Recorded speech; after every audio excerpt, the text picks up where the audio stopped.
Hello, LinkedIn Live. We're live. I'm normally saying good morning, but I mean, it's morning for you, Kellina, right? Not Yes, it here. is. Good So, good morning, morning. Kellina. And good morning to anybody else that's joining us from the East Coast, right? So normally, normally we're 8:30 UK, so 8:30 British summertime, because that's what we're now on. So it's 8:30 Eastern time. So good morning if you're on the East Coast. And good morning, Kellina. How's your week been? My week been really busy. Yeah. I'm just planning the summer, rest of my summer, and Mhm. I'm still working as usual. So that's pretty Yeah. much all. And for those that don't know, so literally, so Kalina was on her way into the office. And so you've literally almost like just sat down like 2 minutes ago and we're like, right, we're live. Yeah, so it's been a busy week. Kellina, thank you so much for joining us. So Kellina is joining me from across the ocean. So you're in Toronto, right? Yes, In I Canada. am. Yeah. So Kellina is joining me from Toronto this morning. And as the topic says there, we're going to talk about disability confidence 101, because that is Kellina's area of expertise. So Kellina is a Gen Z influencer, bit of content creation, podcaster, author, speaker, coach, deaf inclusion specialist, ambassador, etc. And you graduated from York with a BA in psychology, right? Yes, yes. Why did you choose to study psychology? Just out of I interest. always wanted to dream of helping other people, Hmm. and I just did my research in high school. I didn't know what to go with, and so I came across psychology because a little thing a lot of people don't know about me is I love Yeah. studying the brain, and so I wanted to do something a little mixed with both helping people and studying the brain. And then I came across Yeah. psychology, and then I chose psychology because I wanted to Okay. learn. Yeah, brain science. I love that. I love that. For anybody that's joining us live, if you're joining us live, say hi in the chat. The technology is a little bit glitchy, so I've got my phone here just in case. I'm keeping an eye on the comments in case they don't come through on LinkedIn. If you're joining us live from Canada or from the US, then feel free to say good morning in the chat, obviously. So yeah, thank you so much for joining us. So you do an awful lot of things, and today one of the things that we're going to talk about is disability confidence. But before we get into that, so you've got a book, right? And your Yes, book is called Every Day I Am Just Deaf. yes. So tell me about why you wanted to write that book and how you came up with the title. Yeah, for sure. So a simple question I always ask everyone: have you ever read a book by a deaf author before? I don't I don't know that I have. I've read Disability Visibility, which I think may have just maybe a couple of chapters, but definitely not the whole book. Yeah. So that's exactly why I wrote my book. Nanny, so what happened was I actually had a great mentor who had guided me into entrepreneurship in the beginning. And she looked at me, she's like, why don't you write a book? Because I actually never came Mm, across a deaf author. And I said, very interesting, because I never read a book by yeah. a deaf author myself. And Yeah. so, and then she like just write a book. And then before I even started my book, I asked everybody that I knew. Again, I grew up 90% of people that it's hearing. And I Yeah. asked them, have you read a book by Jeff Author? Every single one person said no. And then I said, you know what? I think this is a It's so sign for me to interesting. write the book. Yeah. And I wrote my book, Success. How I came up with my title, honestly, everyone, I don't know. I was writing a piece of paper, a bunch of words. All I wanted in my title was to say every day and then just death. I didn't know how to put it together, put it in one word, and I was using ChatGPT to help me a little bit to write a title. A lot of them were not good. It wasn't catchy. It wasn't like Yeah. something that I can relate and draw people to, like, Yeah. oh my God, let me read that book. And so I just can't, you know what? I want it simple. So I just said, every day I am just deaf. Simple. Yeah. And Amazing. then, And and that. you've sold a lot of books, right? You've sold a Yeah, lot of books yeah, three because books you're a so far. bestseller. You're a bestseller. So, Yeah, but you've sold a lot, so you've done pretty well, and you've contributed and written some other books as well, right? yes. Amazing. Every day I am just deaf. That's so straightforward. So those of Right. you that want to find out more about Kellina, obviously follow her here on LinkedIn, but check out that book. I'm definitely going to check that one out. I love books. I think I can't remember if we talked about this when we first connected. I absolutely love books. And I think you're right. I think not only in terms of deaf authors, but I think disability generally. I Right. don't think there are enough authors who are living with disability. I think we need more because I'm always Exactly. looking for books to recommend, like to employee networks and book clubs and things by authors with disabilities. And there aren't enough of them. It's not No. representative. Okay. So what are some of the main challenges around disability when it comes to confidence? So why did you decide to start focusing on confidence for, people living with disability? Myself, I struggled a lot while growing up, not having the right confidence in myself and not learning Yeah. how to advocate for myself consistently. And that's just something I struggled a lot with growing up because I had a lot of people doubted me, pushed me underneath the rug because they didn't know how to talk to me, I guess, or they were not Mm, educated. The most important thing I would say is the number one reason why a lot of people was never consistent with me is because they were not educated about the deaf community or yeah. this way has a general. And that's why I really was focused on disability confidence just because I didn't have anyone who can teach me or guide me how to do that. Yeah. And especially being deaf at age of 4, it was very difficult because you're confused, you don't know what's happening, you're asking yourself, why me, all the time. And Yeah. that's what I was going through a lot, especially in high school and middle school. I think that's where a lot of people get peer pressure, don't know where to fit in, and everything. That was me. I didn't know how to fit in because I wanted to be the cool girl. And even though I have a great, bright personality in high Hmm. school, but I didn't know how to advocate for myself and, Yeah. tell a friend, like, hey, I don't like the way you talk to me that way, or you need to face me when you're speaking to me. I think a Yeah. lot of time, a lot of us don't know how to have that ball and say no.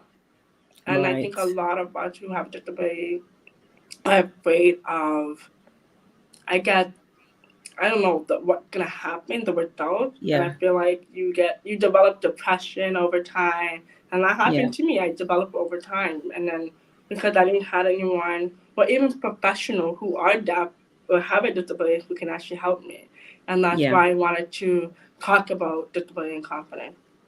Amazing. So do you think, and it's, really interesting when you're talking about your own experience of, maybe not always feeling able to advocate for yourself, etc. Do you think that's quite common in the disabled community? Oh yeah, 100%. Yeah. It's 100% common. Yeah, it's really interesting. I mean, I did hear it once said that when it comes to inclusion and whether or not people feel included in society, that being deaf can feel quite exclusive, right? So when you're not able to hear what's going on around you, that can feel very exclusive compared to some other disabilities. I don't know whether you would agree with that, and I'm not sort of almost saying there's a hierarchy, Right. of disabilities, but some of the examples that they gave, for example, is, um, if you turn up at an office where you haven't been, and I don't know whether you have these in Canada, but in some offices, say in the UK, if there's a car park and there's a barrier and you have to buzz at the barrier to be let in, so you'd have to like press a number for reception, and then they talk to Okay. you, almost like from the get go. It's Right. hard to do things like that, right? Yeah, using intercom and all kinds of things. Or if you go to the doctors, right? So Right. many years ago, certainly here in the UK, when you used to go to the doctors, you would go to the doctors, sit in the waiting room, and there were no Yes. display screens. They would just call your name, That. and Yeah. right. So yeah, there are all these situations that we don't even think of where if somebody can't hear, it makes it more difficult to navigate. And I guess what you're talking about in that advocacy is having that confidence to speak up and say, I need this, or I need to be treated in this way, or don't treat me in that way, right? Right. Exactly. And it's so funny how you talk about the doctor waiting room. That actually happens to me 100% every day. Every time I go to my doctor, they call my name, and I'm like, I'm deaf. Like, I can't hear you. There are times where they have to like either call my phone because they thought I stepped outside, but realistically, I was sitting in the waiting room, and I said, I'm right here. And then she's like, but I called you so many times. I'm like, I can't hear you far distance because out of some doctor office, they have that glass. So, Right. so the vibration, the voices, it doesn't come out correctly. It probably come out, I don't know. So, that happens to me every day, every time I go to the doctor, and I just tell Still, them straight up, and they I'm don't deaf. have they don't have No, any screen display. no, Well, I just thought that it was now common practice because I think my doctors got screen displays maybe like 10 years ago. So I thought, right, oh, that's why they're doing it. So I just thought it was just had become common, certainly in the UK, but I could be wrong. Maybe there are still. I certainly know when I think about it, when I go, for example, to a hospital appointment. So right, if I'm, say, having bloods taken, which, a few weeks ago I was at a hospital appointment, and right, they come and call your name, right? right, There's no screen display or anything. Yeah. So we just don't think about it, do we? We yeah. don't think about it enough. Okay. One of the things I wanted to ask you about is remote working versus hybrid. So it's interesting because I assumed you were going to be at home for this call, and then when you said you were on your way into the office, and I don't know whether this is something you've heard talked about, but I know in the UK people have talked about since the pandemic, like remote working really opening up opportunities for Right. people with disabilities, right? Because of the accessible It is, yeah. technology. So if we think about remote compared to being in the office, would you say it's easier to work remotely or in the office? I'm really interested to get your opinion on this. It really depends on the person job Yeah. role is. It really depends what they're doing. Yeah. For example, for me, I'm a social worker. Um, sorry. So for me, it's really depends. If I'm meeting a client, if I have an appointment with a client, I prefer face to face, so Okay. that way I can interact with the client and so I can lip Yeah. read. Versus remote, you're on the phone consistently and you have to rely on Right. closed caption a lot of Yeah. time. Yeah. So for me, it's mixed with both. I have a mixed in Yeah. with that. Okay. Um, but for me personally, I prefer remote because I can get a lot of more work done, and also Yeah. too like I am. It's not about being comfortable for someone who has a Yeah. disability. I know a lot of offices and organizations, they're like, oh, we don't want our clients to be comfortable or whatnot. And I'm like, it's not about being comfortable because someone who has a disability, you don't know what they're comfortable with, especially at home versus coming to work. It could be Yeah. a whole different environment for them. Maybe it's a struggle for them to even come to work. Yeah. And I did have a friend of mine. She struggled a lot to go to work, and she asked permission to work remote because she had all the tools at home instead of bringing all the tools to work. And but again, it really depends on the role of the Yeah. person. For me Yeah. personally, I 100% agree. Disabilities Yeah. are able to access more jobs remote than I ever Right. seen in a Yeah. long time. Yeah. But yeah, I prefer Yeah. both remote and but it Yeah. depends on your role. Yeah. So it depends on the role, depends on the individual, depends on. So, for example, you said that your preference is to lip read Yeah, rather than closed captions, telephone. right? Yeah, Yeah.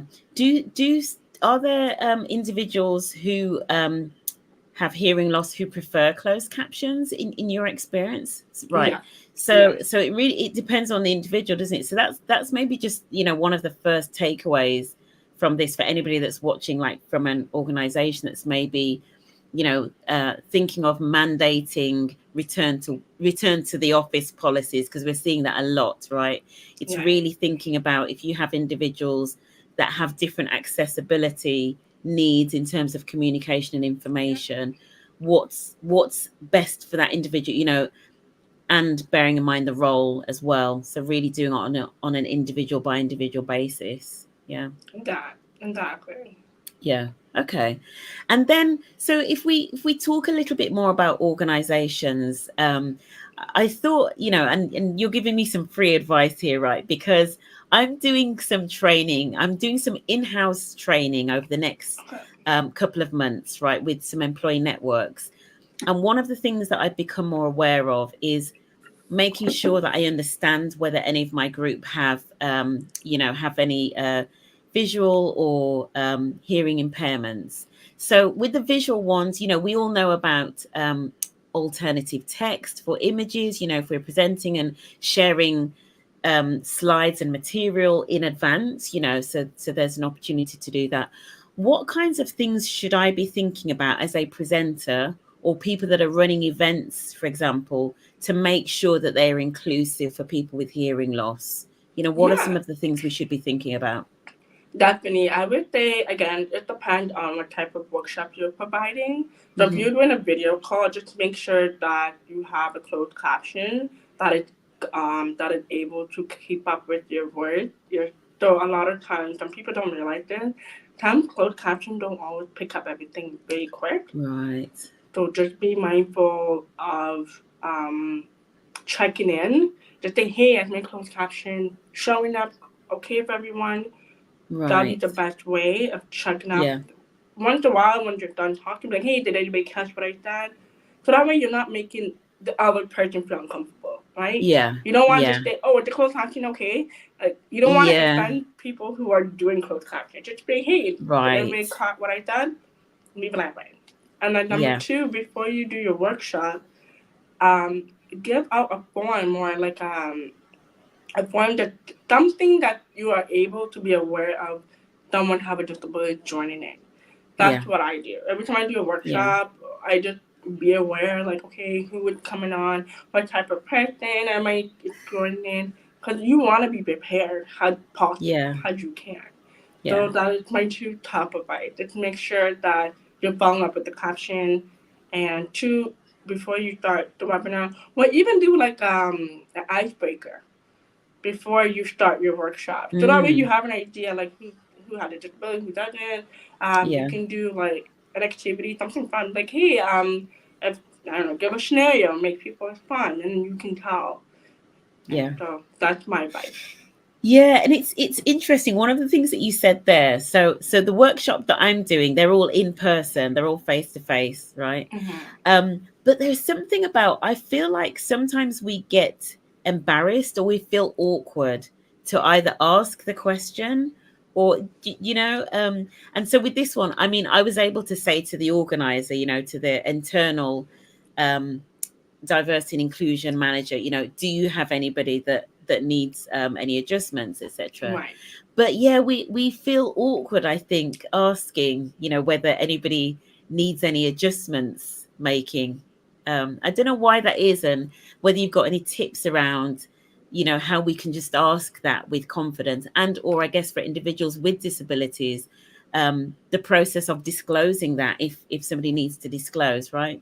Right. Exactly. And again, too, like sometimes they don't know, right? The manager don't know who's gonna Right. show up, right? So that's another thing, Yeah. and why I always tell everybody do not rely on event planner.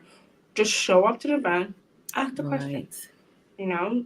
And if you are afraid to ask, just come up with something that is very creative for them that they're not gonna feel, oh my god, like why is she putting me on the Yeah. spot, right? Yeah. So Yeah. especially if you're doing it in person. Yeah, that's such a good idea. You've really got me thinking. So I've got you really have. I've got an event that we're planning in September, quite a large event. And even though we're asking, so this is a tip for any event planners if you don't already do this, we're asking at the point of registration. So even online, we're Yes, asking, yes, do you need any adjustments making? But I yes. think there is something about, on the day, we can maybe even add it onto somebody's badge, on the back that sort of says, if you need adjustments and you haven't notified us, let a member of the team know or something, right? Right. Just Yes. making it easy and not like a big deal or making it awkward or embarrassing for somebody to Yes. disclose. Yeah. Exactly. Some really good tips here, Kellina. This is like free consultancy. Okay. And then I guess so. We're coming sort of closer to the end. Let's talk about disability confidence in terms of for individuals. Then, what are some of the main tips or the main ways that you help individuals with their confidence in terms of disability? Yeah, so the number one thing I do is I actually go through two things. So I play role play with the client, the role play, Hmm. and because I want the client to understand how they're feeling and how I am feeling if it were birth. So I pretend I'm Right. the client and the client pretend I'm me. So I give them the opportunity to see and reflect who they are as a person. Because if we Yeah. don't take the time to reflect who we are as a person, there's no success in the long run. And number two is I create like activities for my clients. So what I do is I create a paper. Sorry, I go back. So I make a piece of paper for my client. I want them to write down who is the main support person, who is not supportive. Hmm. Sometimes you need to be surrounded by the right people in order Yeah. for your confidence to increase. And a Yeah. lot of times we overthink so much, like, oh my God, like, they're my family, I can't do that. But at the same time, it's Mm, like, but they're not helping you, yeah. right? So I make them to understand and realize that you need to surround yourself with the right people who can boost your confidence. And the Yeah. third thing I do is I do a lot of activities with them in the home. So one example I do for my clients is I actually tell them to go to the dollar store and get the sticky note, and I Hmm. want them to write at least 10 positive words, just 10 positive words, or five, because some people may be different. And I make them write it and say it to themselves, and I tell Yeah. them say it right now in front of me 5 times. And then what I do is I tell them go to the bathroom and put it in the bathroom mirror. Why? Because when you wake up in the morning, you go to the bathroom. Yeah. So when they see it, they're like, "Oh my God, that's right." Yeah.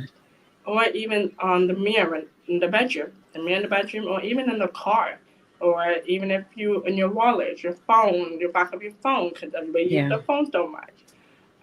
Or even too, I kind of make one of them actually create an app and it popped up and say affirmation on the app, and they see it, Right. yeah. And so I'm able to create a different ideas, a different strategy for them to Yeah. visually see it, because I feel like if you just talk so much in your mind, you're not going to get anywhere. If you see something Hmm. physical, you're able to improve your mindset and improve your confidence. Yeah. Yeah. What I'm hearing from that is you really are working on the almost that inner sense of self, you Yeah. know, getting people to really reflect on, what am I good at, and really reflecting on self-worth, Yeah. my self-worth, my self-esteem, and all of those, the manifestation Yeah. kinds of things, right?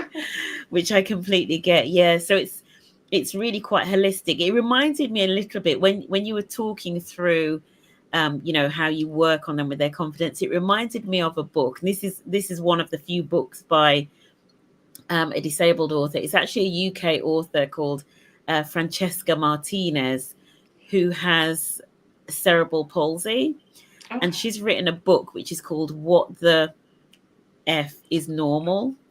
And the Oh. yeah, the reason for the book title is the story that she tells is she met a guy in the pub, because obviously it's in the UK, so we were drinking, right?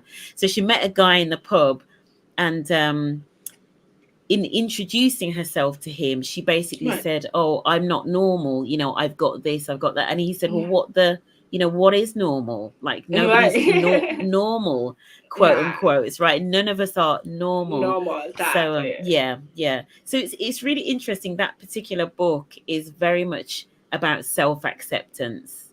Self Hmm. acceptance and not thinking, oh, because I have this, therefore I am less than. So it links in a little bit with what you were saying there about where people get their confidence from, right? Exactly. Yeah, Yeah. I love that. Okay, what final tips would you give for maybe organizations who have team members or colleagues who do have hearing loss? What tips would you give them in terms of inclusion and making sure that they create an environment where those individuals feel welcome? Yeah, for sure. Number one is if you're doing meeting, event, etc., have a Hmm. handout. That's number one. Make sure you have a handout. Right. Okay. Noted. Yeah. That that's a huge thing for me. Like, if there's no handout, I can't follow. I can't. I just can't. Yeah. Which is so interesting because so many organizations have stopped printing because of like the environment and all of that. So I get it. Handouts. Yeah. Yeah. Yeah, handouts number Yeah. one. Two, Okay. create make sure the space environment everybody is aware about disability education. Yeah. Make sure that you that's number two. Three, follow up with each individual. How can we improve? Get feedback. And I feel like a lot of organizations are scared to take feedback from us because they Yeah. may think that we are I don't know what the word is. I get trying to say too much, I would say. Because one organization told me, they're like, oh, one of my clients did this, and I feel like it's too much improved. There's not too much to improve. Yeah. And a lot of times people don't know. And because you have to accept the feedback. You have to. That's my Yeah. advice for organization. You have to Yeah. accept feedback because Yeah. that's the only way your organization is going to grow to be more inclusive for everybody else by Yeah. taking feedback. Yeah. And number four, always have consistent meetings with these people, everybody, Right. right? If Yeah. you do not have consistent meeting, how are you supposed to grow that inclusivity in the workplace, environment, Yeah. organization, etc.? How are you supposed to if Yeah. there's no consistent? And Yeah. that's a lot of time. That's the problem with a lot of organizations. There's no consistent. There's no once a month follow up. There's no once a month Right. workshop about disabilities. Like it needs to Yeah. increase every time, and it's very Yeah. unfortunate, but it's the truth. Yeah. So a lot of Yeah. organizations don't want to take that. So Yeah, it needs, I mean, because I hear a lot about, disability awareness, right? right, But you're absolutely right. There's that thing of, well, how do you keep it going? Like, how do you keep the education going? exactly. How do you make it a normal part? I tell you what would be really interesting, and this, I'm just going to build onto your tips here around the meetings. I'm aware of organizations that, in terms of meetings, they have like, so like what's best practice in meetings, or they have a standard agenda. Right. I often think that meetings that are well run, if they're regular meetings, they have a standard agenda. It would be so easy on that agenda to add a few things around accessibility, right? So that people Exactly. remember, so that whoever's chairing that meeting remembers, oh, okay, if it's face to face, I need a handout or something that's been, you know, um, kind of made electronically available for that individual, right? And things like, Exactly. I mean, some good meeting practice, which is getting papers out in advance of the meeting. That's Right. just good meeting practice anyway, but it would definitely help with people that have both visual impairment and hearing loss as well. So there's something about, if you are listening to this and you organize meetings, regular meetings in your organization, or you're part of the employee network, maybe, the disability or accessibility networks, getting things around accessibility added into best practice for meetings is pretty straightforward, right? And Yeah. that's something that Exactly. would impact people quite a lot on a daily basis. So I feel that's very easy to take away. And then one final takeaway from you, Kellina, for any individuals that are listening to this that are maybe struggling with their disability confidence, what's the one thing you would say to them today? I would say that one, don't be afraid to ask for help. That's my big Yeah, one advice to a lot of people. Don't be afraid to ask for help. Don't be afraid to look up coaches. Don't be afraid to look up therapists. Don't be yeah, afraid because at the end of the day, you matter. No one else matters. Your voice deserves to be heard, not yeah. unheard. Yeah, absolutely. And that sounds like an amazing place to leave things, right? Your voice deserves to be heard, and which is the whole point of inclusion and belonging, right? Everyone's voice deserves to be heard. So, Kellina, thank you so much. Where can people find you apart from here on LinkedIn? What's your podcast called again? I forgot to mention the name of your No, I don't podcast. have a podcast. So Ah, okay. I don't have one yet, but I'm thinking Yeah. about starting one. So stay tuned. I haven't fully got it done yet, but I'm Yeah. still trying to figure things out before I even tell the whole world yet. So I'm gonna have podcast pretty soon. But everybody can Okay. find me on my website, which is KellinaEmpowerment.com, or you can Uh-huh. find me on Instagram, which is @QueenBoss. Deaf Queen Boss. Is that where would you say that which is your preferred social media channel? Is it Instagram or LinkedIn? I would say LinkedIn a little bit Okay. more. But then Instagram Ah, is, I don't know.